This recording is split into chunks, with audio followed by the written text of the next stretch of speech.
Selamat pagi anak ibu semuanya, semoga dalam keadaan sehat, begitu juga dengan keluarga.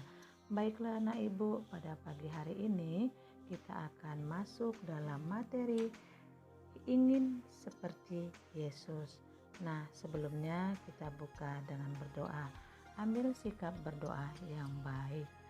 Dalam nama Bapa, Putra, dan Roh Kudus. Amin. Tuhan Yesus yang Maha Baik, Engkau membuat orang buta melihat kembali dan orang-orang sakit Engkau sembuhkan. Ajarilah kami ya Tuhan untuk menolong orang-orang yang menderita dan meringankan beban mereka. Amin. Dalam nama Bapa, Putra, dan Roh Kudus. Amin. Baiklah anak ibu, setelah kita disegarkan oleh doa untuk memasuki materi tentang ingin seperti Yesus, di sini ibu akan membacakan sedikit tentang cerita si kecil yang murah hati. Ada seorang pengemis tua yang mencari makan dengan meminta-minta di pinggir jalan. Meskipun sudah banyak orang yang lewat, namun ia belum mendapatkan sedekah. Setelah lama menunggu, akhirnya rezeki yang ia harapkan datang juga. Seorang anak perempuan memberikan selembar uang cukup untuk makan hari ini. Lalu pengemis tua itu amat gembira. Selain ia menerima uang, ia juga terhibur oleh senyum seorang gadis cantik, perempuan yang baik hati. Semua bergembira, termasuk ibu dari anak perempuan itu. Ibu itu gembira karena anaknya mulai meniru teladannya yang memang suka menolong orang-orang yang menderita. Demikianlah isi cerita singkat tentang si kecil yang murah hati.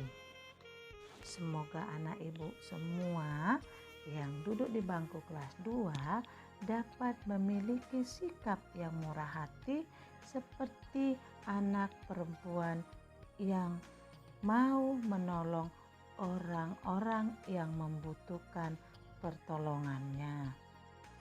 Karena bila kita memiliki sikap yang murah hati ataupun membantu orang-orang yang menderita, itu adalah merupakan contoh teladan yang telah dilakukan Yesus kepada Bartimeus. Nah, cerita dari Yesus menyembuhkan Bartimeus dapat kita baca dalam Markus 10 ayat 46 sampai dengan 52. Baik anak ibu yang ada di rumah, silakan ambil Alkitabnya.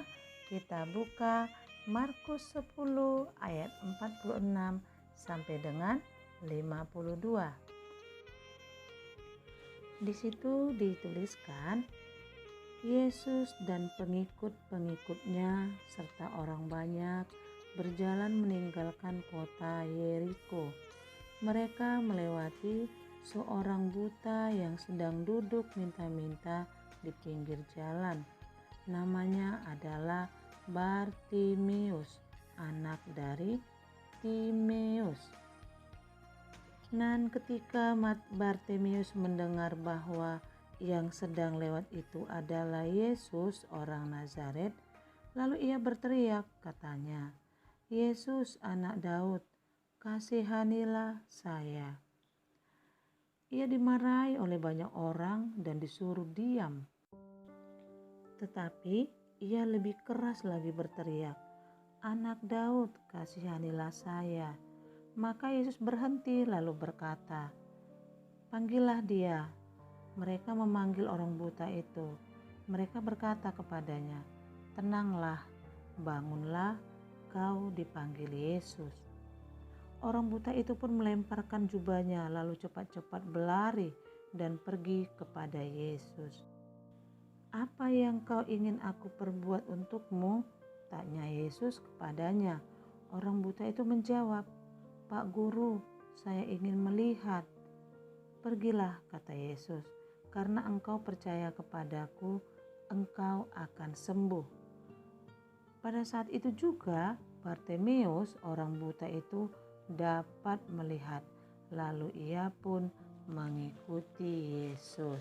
Nah, anak ibu yang terkasih, setelah ibu membacakan cerita tentang seorang perempuan yang murah hati, lalu kita masuk kembali kepada perbuatan Yesus, yaitu menyembuhkan Bartimeus sesuai dengan lagu anak ibu praktik pada beberapa hari yang lalu yang berjudul Satu Orang Buta. Nah, ada ibu yang terkasih, mudah-mudahan melalui video daring pada pagi hari ini, anak ibu adalah anak yang teladan seperti Yesus. Baiklah anak ibu yang terkasih, setelah ibu tadi telah memberikan cerita tentang seorang perempuan yang murah hati dan sebagai contoh teladan Yesus menyembuhkan orang buta, di sini ibu akan memberikan rangkuman. Pertama adalah karena merasa iba, Yesus menyembuhkan Bartimeus sehingga ia dapat melihat lagi. Kedua, sampai sekarang Tuhan Yesus terus bekerja menyembuhkan orang-orang sakit. Ia memberkati pekerjaan dokter dan para perawat yang mengobati orang sakit sampai sembuh. Tuhan juga membutuhkan kita semua untuk bekerja sama menolong orang-orang yang menderita. Baiklah anak ibu yang terkasih, di sini ibu akan memberikan tugas untuk anak ibu. Yang pertama, siapakah nama orang buta yang memanggil nama Yesus? Kedua, untuk apakah ia duduk di pinggir jalan? Ketiga, minta apakah ia kepada Yesus? Keempat, Yesus memberikan pertolongan apakah kepada orang buta itu? Nah, demikianlah materi kita pada pagi hari ini serta tugas anak ibu. Semoga anak ibu semuanya dalam keadaan sehat dan tetap semangat untuk mengerjakan tugasnya masing-masing. Baiklah anak ibu yang terkasih, setelah kita selesai belajar lewat video daring pada pagi hari ini, kita ambil sikap berdoa untuk mengakhiri pembelajaran pada pagi hari ini. Kita berdoa dalam nama Bapa, Putra, dan Roh Kudus. Amin. Tuhan Yesus yang Maha Baik, berilah kami semangat dan kerelaan untuk menolong orang buta, orang sakit, dan orang-orang yang membutuhkan pertolongan. Demi Kristus kami berdoa dalam nama Bapa, Putra, Roh Kudus. Amin.